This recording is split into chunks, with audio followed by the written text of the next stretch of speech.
Lastly, we're going to consider language as a unique form of social action.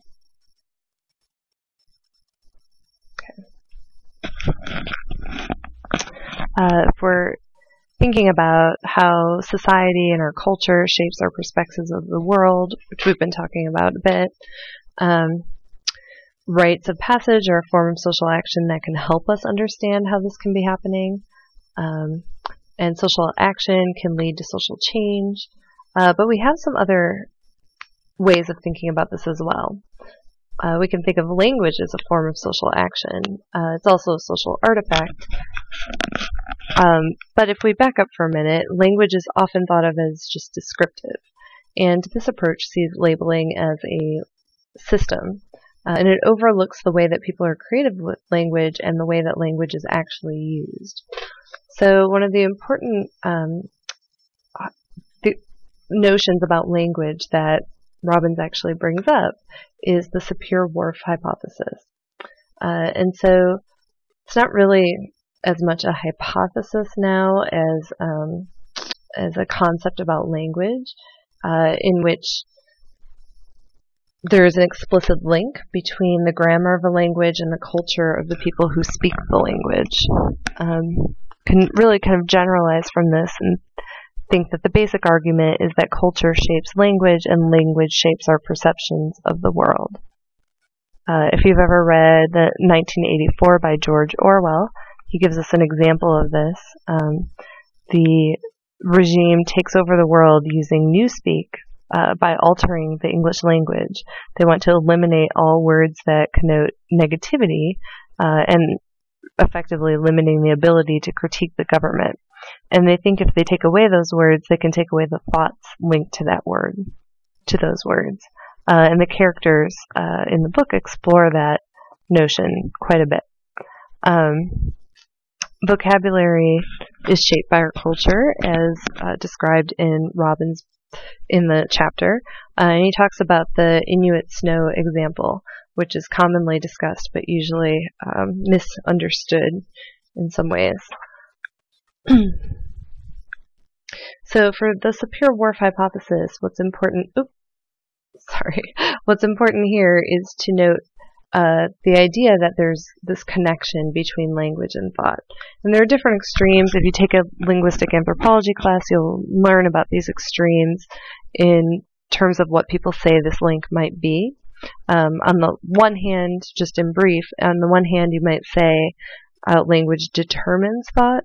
So in other words, what words you have determine what you can think. Again, kind of extreme George Orwellian idea. On the other hand, there'd be no connection between language and thought. Language is just specifically or explicitly descriptive. It's a labeling system.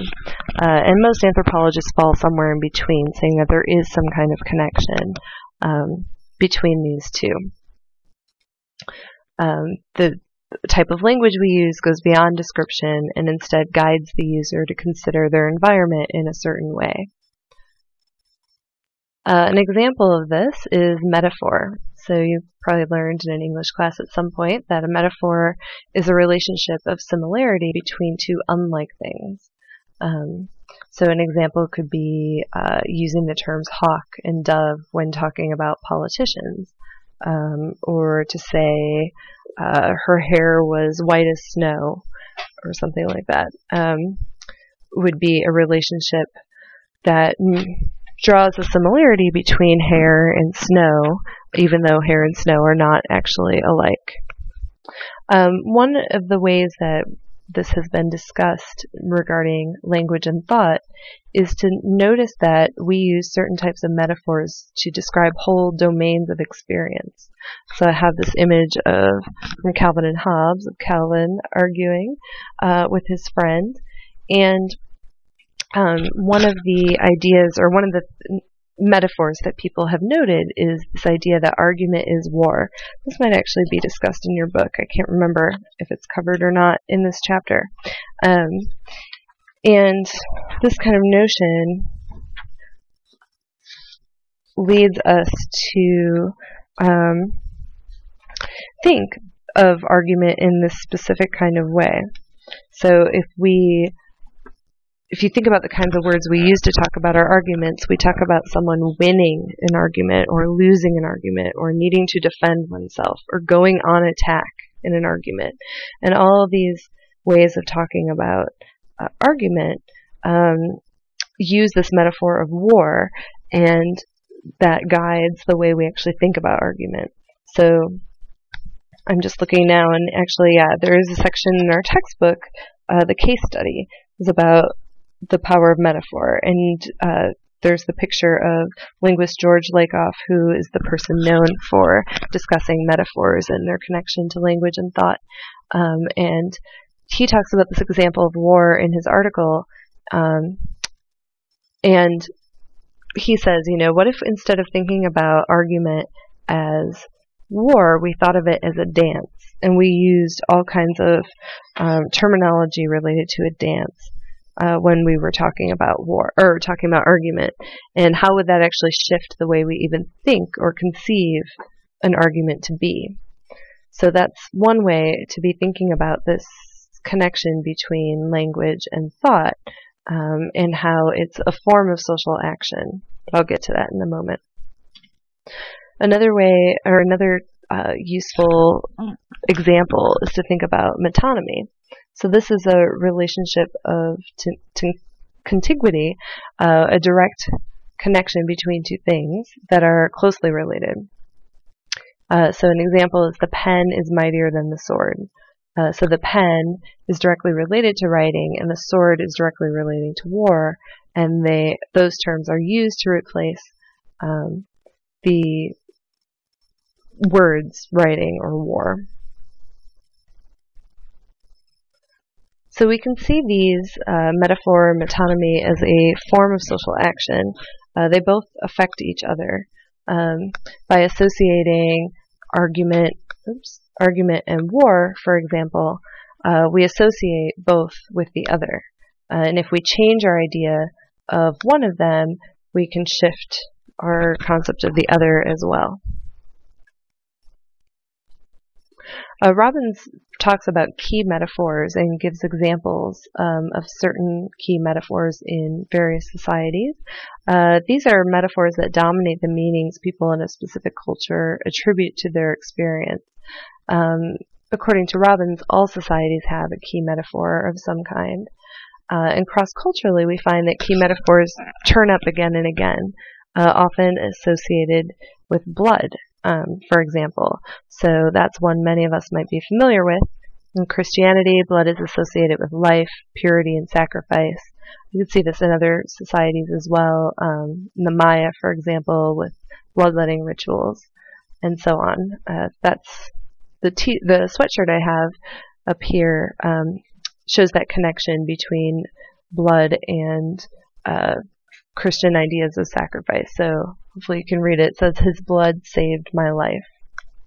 It's a reference to the sacrifice of Jesus and the Christian belief of that sacrifice saving the people who are believers.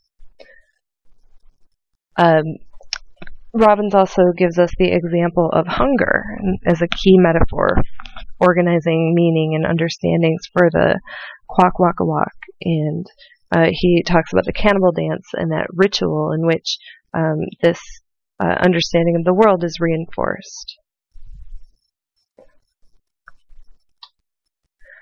Another way to be thinking about how language is a form of social action comes from J.L. Austin, the theorist who wrote the book How to Do Things with Words, published in 1955. And he is known for having developed speech act theory. And speech act theory involves a speech act in which saying something, an utterance of some kind, affects an actual change in conditions. In other words, the theory is that by saying something, you are doing something. A clear example is if you say to someone, if you're a boss and you say to someone, "You're fired," you're not just describing a state of reality. you're actually creating a certain reality. That statement has a measurable and observable effect on the world. You're changing the person's status in society and their access to resources and social relationships at that job. In wedding ceremonies, saying the words "I do," it's a similar thing. It has an actual effect on the in the world. Those words, if not said, then there can be a question to whether the ceremony actually occurred or not. And once they are said, there's a change in the kinship network of relationships and also some changes regarding access to resources. Most of the time, if the ceremony is legally sanctioned. These are clear examples, but we use speech acts every day, all the time, throughout our lives. So we have to think about social action and how it compares to cultural text for a moment here. So cultural texts, there's the idea that cultural practices, the telling of stories, the doing of ritual, other meaningful events, are the telling and retelling of a story about a cultural group to the group. So in other words, reinforcing the group's understandings and meanings. Ritual and speech in these forms tell us about ourselves. Thus, symbols and meanings are key elements when looking at cultural life in this way. So this is reinforcing what we've talked about before, that cultural texts are really about meaning and taking that interpretivist approach. When we practice rituals, we're telling and retelling stories about ourselves. But we have to keep in mind whenever we are attempting an analysis using a cultural text, whether it's a ritual, whether it's a metaphor of some kind, whether it's a specific, maybe a sporting event, for example, it's not representative. We're usually just getting a snapshot or the interpretations of a certain group, often the elite within a community. So that's just something to be keeping in mind. Speech acts we can see throughout many different kinds of rituals. In fact, many times, as the examples especially the example of I do, the connection between language and social action is narrative. So language and ritual can bring about change, but cultural texts, that whole perspective, doesn't consider change. Ritual and language really provide a site for deeper cultural change, and narrative is one way we can start thinking about this. So narrative, the way we're using it here, is an interpretation of some aspect of the world that is historically and culturally grounded and shaped by human personality. In other words, narratives are the stories we tell ourselves to make sense of the universe that by and large lacks order. We create narratives that have a certain structure to them and tend to repeat that kind of structure. There's a question about to what extent we really create new stories. And it's interesting to think about what makes these recycled stories so attractive. So one example is romantic comedies. And another example I was just thinking about was the kinds of narratives that get told whenever we have large sporting events, like, for example, the Super Bowl coming up. So you can think about how, as you're watching, how various stories are portrayed and how the narrative of what the event is all about ends up getting told, especially right after the event is finished. Narratives are important because they utilize language, but they're also in many ways a script for acting in the world. They have a structure, so they involve a story, but it's a story that functions in many ways like a ritual might, to reinforce or perhaps transform beliefs within the culture. So a myth is a specific kind of story that portrays the meaning people give to their experience. These are operating on the level of cosmology, very basic ordering of the world and worldview.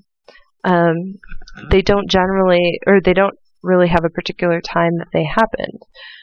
Robbins actually argues that romantic love is an example of a myth in Western culture. He doesn't say that it's false or untrue. Instead, it's a myth in the sense that it's a culturally narrated ideal. He points out that romantic love is not a human universal, and we'll be talking about that again in future weeks. We can see that there's certain key scenarios within our myths, or if we think of romantic love as a myth, we have dominant stories that portray our values and beliefs about what that involves. So you can think of Romeo and Juliet as an example, or even Star Wars as another example, in which you have specific values and beliefs about what romantic love involves being portrayed in these stories. Robbins does a nice job talking about the ghost dance example, and really see the power of language and ritual. And in this case, ritual is not about reinforcing, it's about what could be. It's about creating a new cosmology. So that's a nice example of a social action, symbolic action to inform or affect some kind of change and transformation.